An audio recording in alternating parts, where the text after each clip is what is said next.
Hello guys, so andito tayo ngayon nag-update dito po sa may part ng Paseo Business Park. Magiging business park po, magiging dagdag Central Business District po dito po sa downtown po ng lungsod ng Cagayan de Oro.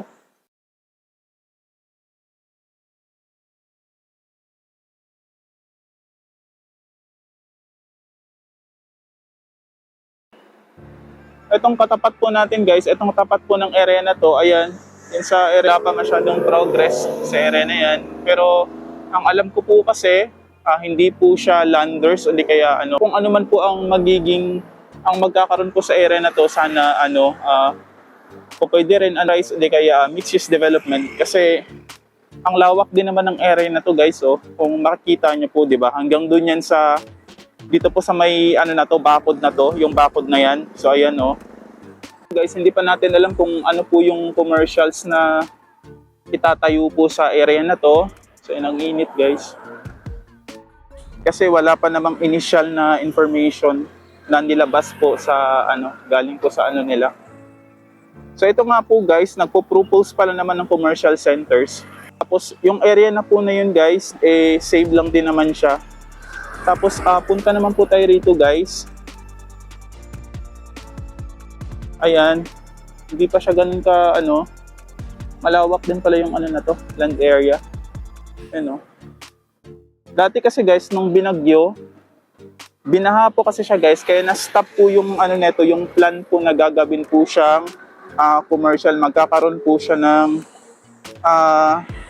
ang tawag dito, magkakaroon po sana ng mga high-rise building area na to. Yun nga po, binaha. So, nabago po yung plano. Ewan ko kung ano po yung magiging proposal po ng may-ari ng na to, area na to. Pero sa nabasa ko po, sa mga nakita ko po kasi, ay babaguhin po nila yung plano po. So, wala pa naman pong initial information about po sa nagmamay-ari po sa area na to. Alam niyo po ba yung neto guys? Kukwento ko lang po. Dati po kasi, nung nagbagyo po, ay ang bago po kasi ng bagyo guys,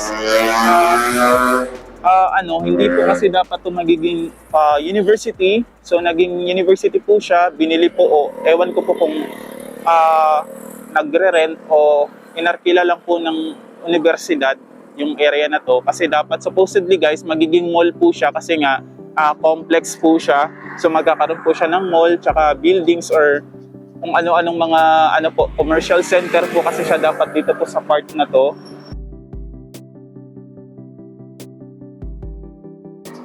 So ayun nga po guys, yung sinasabi ko po sa inyo kanina na supposedly hindi po siya university, kundi isa po siyang malls.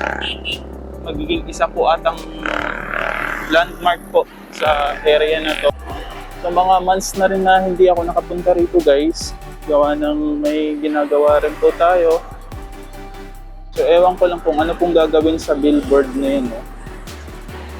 So maganda po talaga guys pagka magkakaroon po siya ng mga high-rise or kahit skyscrapers. Kasi yun guys, makikita nyo naman parang hindi naman po ata malambot yung lupa sa area na to. Ang magiging itsura po sana neto ay ilalagay ko po sa screen at magkakaroon po sana siya ng mall. Ito po sana yung magiging mall na yun guys kasi naging university po siya. Tapos magkakaroon pa po siya ng convention center po sa likod, tapos hotel, building, tapos mga opisina po. At yung iba po ay commercial facilities na po na magiging sana kung hindi po kinansela po ng may-ari po ng Zilip Corporation. Andito nga po tayo ngayon sa may tulay guys. So, bagong gawa.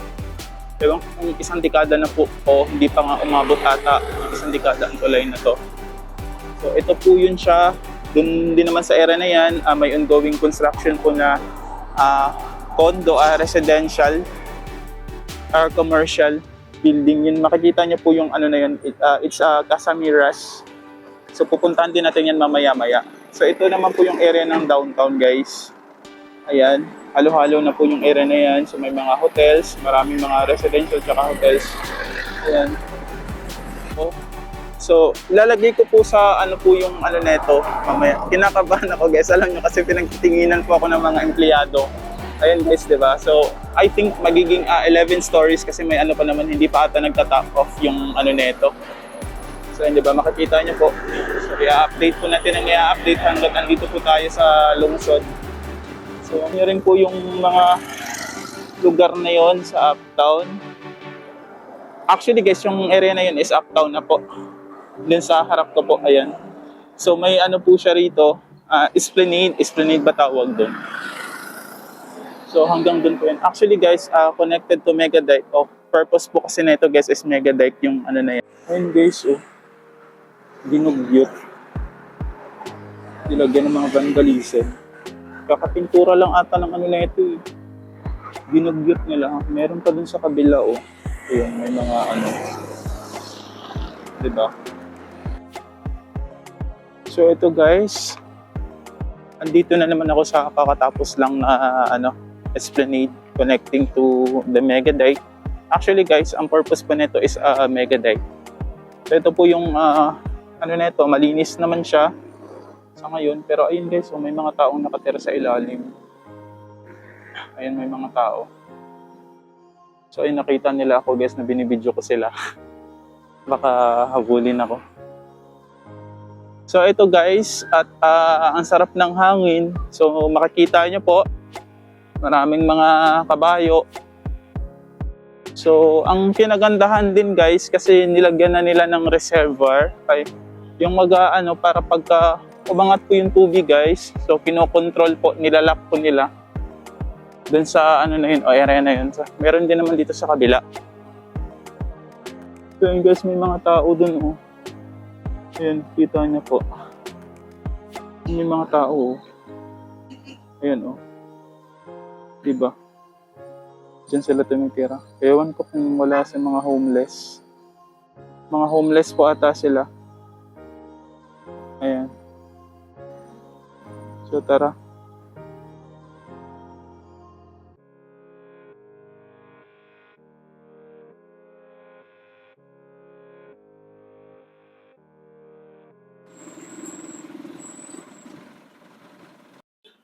So ito guys, along the bridge po, sa Marcos Bridge na to.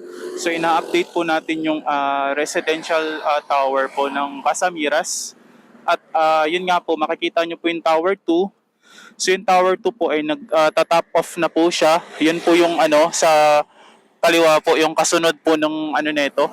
Ayun po yung kasunod ng isang tower. Tapos itong Tower 1 naman po ay nasa around 20 floors na daw po. So, hindi ko lang sigurado guys kung kailan po ang target completion po ng residential tower, residential condo.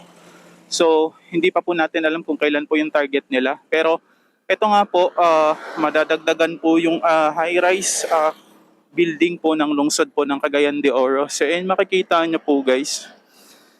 So, andito tayo ngayon along the bridge. So, ito guys, at napaka-traffic malala po ngayon, hanggang dun po yan sa dulo ng bridge. So dito ko ngayon sa kinakatayuan ko po. Residential tower na to guys is from pang-anim po na proyekto po ng Casamiras po.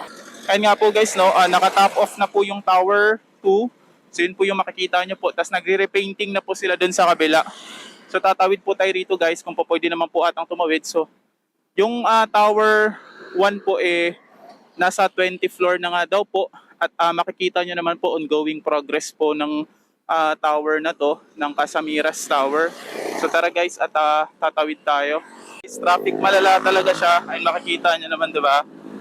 So nagkaka-traffic malala, so around 5 PM na po kasi, ganito po yung sistema po ng traffic natin. Ayan, so andito tayo ngayon sa may tulay, at habang ako po ay naglalakad, so tatawid po tayo dun sa kabilang para naman may ibang po tayo. Para may ibang anggulo po tayo pag inano natin yung na yung tower na yun. Po, sa content po, isa po sa mga vlogger po na taga rito. So ayan po guys, ongoing progress. Hindi ko lang sigurado guys kung ilang years na po ang construction ng ano na to. Pero ang alam ko kasi guys, ang Cebu Landmaster Incorporated po ay mabilis po talaga yung ano nila.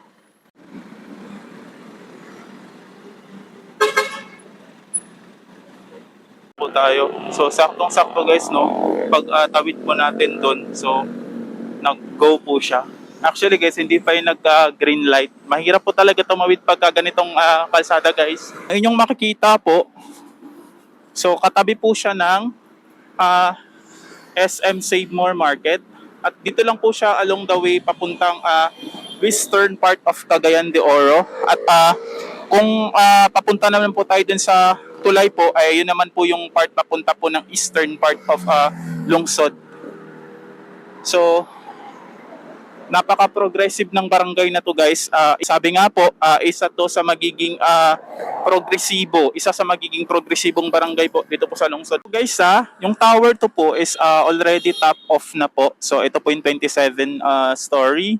Tapos ito naman pong sa aking kanan po, ito po yung tower 1 na kasalukuyang nasa ano na po 20 floor, magto 20 floor, hindi ko lang sigurado pero napanood ko po kanina. So yun nga po sa isang content sa vlogger po na around 19 nasa pang 19 na gusali na daw po sila at ongoing po yung progress ng residential condominium na to.